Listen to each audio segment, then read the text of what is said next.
સુરત મહાનગરપાલિકાની ચૂંટણીના પ્રચાર પડઘમ શાંત થાય તે પહેલા જ ઉમેદવારોએ પ્રચાર ઝુંબેશ તેજ કર્યું હતું। તે સુરતના વોર્ડ નંબર 12માં એઆઈએમઆઈએમના ઉમેદવાર સમદભાઈ મુનશીએ પોતાની જીતનો દાવો આજરોજ કર્યો છે। સુરત મહાનગરપાલિકા સહિત રાજ્યની તમામ મહાનગરપાલિકાના ચૂંટણીના પડઘમ પ્રચારના આજે સાંજે 5 વાગે શુક્રવારના રોજ પૂરા થઈ જશે। ત્યારે સુરત મહાનગરપાલિકાના વોર્ડ નંબર 12 એઆઈએમઆઈએમ અસુદ્દીન ઓવૈસીની પાર્ટી, જેનું નિશાન છે પતંગ, તેના ઉમેદવારો અબ્દુલ સમદ મુનશી, નાયરા સુલતાના શેખ અને મૌલાના મોહમ્મદ પહેલવાનને પ્રચારમાં મતદારોનું જબરજસ્ત પ્રતિસાદ મળી રહ્યો છે। ઠેર ઠેર મતદારો તેમને ખૂબ જ આવકારી રહ્યા છે અને લોકો કહી રહ્યા છે કે હવે પરિવર્તન જરૂરી છે અને અમારો મત આ વખતે એઆઈએમઆઈએમને જ મળશે તેમ તેમને જણાવ્યું હતું। મિત્રો, સુરત મહાનગરપાલિકાની ચૂંટણી આગામી 26મી એપ્રિલને રવિવારે છે, ત્યારે પ્રચાર પડઘમ શુક્રવારે સાંજે 5 વાગ્યાથી બંધ થશે અને કલાકો જ બાકી છે।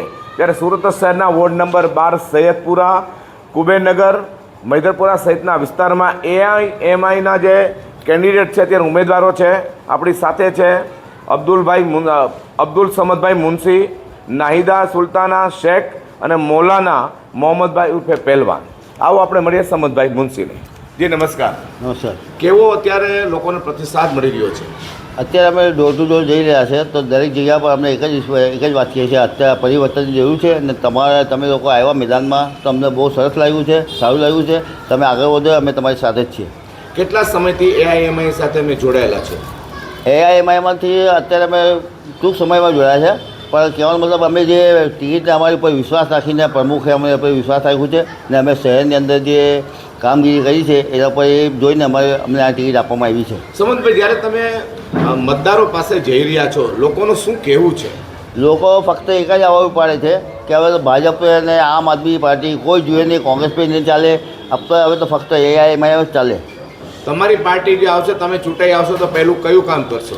અમારું સૌથી પહેલું કામ એ હશે કે જે રોડ રસ્તા નોર્મલ વસ્તુ છે, પણ ખાસ અમે શિક્ષાની ઉપર વધારે ધ્યાન આપીએ છીએ કે જે અત્યારે તમે જોઈ શકો છો કે ગુજરાતી શાળાઓ કે ઉર્દૂ શાળાઓ કે હિન્દી શાળાઓ, બધી શાળાઓ સરકાર જે સત્તામાં બેસેલા એ લોકો બધી ખલાસ કરી નાખી ને એની જગ્યા પર એ લોકો મોંઘી શાળાઓ બનાવી રાખી, જે લોકોની અંદર ગરીબ મધ્યમ વર્ગના બાળકો ભણવાનું મુશ્કેલ થઈ ગયું, તો એના માટે ખાસ અમારો પ્રયાસ હશે કે અમે સત્તામાં આવીશું તો એ પહેલાં કામ કરીશું। મતદારો માટે શું સંદેશો છે? મતદારો માટે ફક્ત એટલું સંદેશ છે કે તમે અમારા ઉપર વિશ્વાસ રાખો, અમને વોટ આપો, ખોપે ભરીને વોટ આપો, તો અમે એનું સારું પરિણામ આવે તો અમે બી તમારી સાથે જોડાઈશું ને સારી રીતે કામ કરીશું। હાજી નાહિદાબેન, તમે જ્યારે પ્રચાર કરવા જાઓ છો, મહિલા લોકોને કેવો પ્રતિસાદ મળી રહ્યો છે? મારું નામ નાહિદા સુલતાના અલી શેખ છે।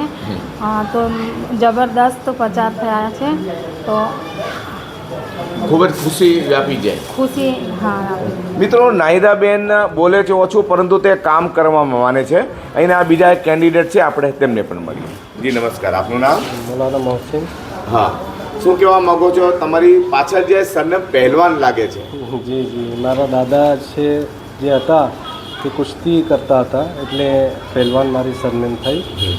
હવે અમે રાજનીતિના અખાડામાં ઉતર્યા છે અને ઘણા લોકોને અમે પછાડશું।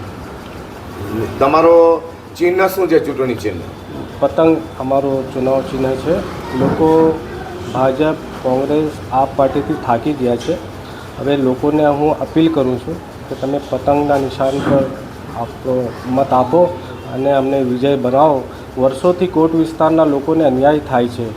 Vesu, VIP road, city light જેવા વિસ્તારો પર એ લોકોનો વધારે ફોકસ હોય છે, પણ કોટ વિસ્તાર જોડે વર્ષોથી અન્યાય થાય છે। ટેક્સ અમે બરાબર પે કરીએ છીએ, તે છતાં અમને પાયાની સુવિધાઓ પણ મળતી નથી। એટલે અમે લોકોને કહેવા માંગીએ છીએ કે અમને વિજયી બનાવો, એટલે અમે આ બધા જે મુદ્દાઓ છે એના પર કામ કરશું। મિત્રો, આ હતા બેરિસ્ટર અસુદ્દીન ઓવૈસીના કેન્ડિડેટ છે, તેમની પાર્ટી એઆઈએમઆઈએમ છે। વોર્ડ નંબર 12 સૈયદપુરા, મૈદરપુરા, કુબેરનગર સહિતના વિસ્તારમાં તે લોકો ઝંઝાવતી પ્રચાર કરી રહ્યા છે। તે લોકોનું નિશાન છે પતંગ।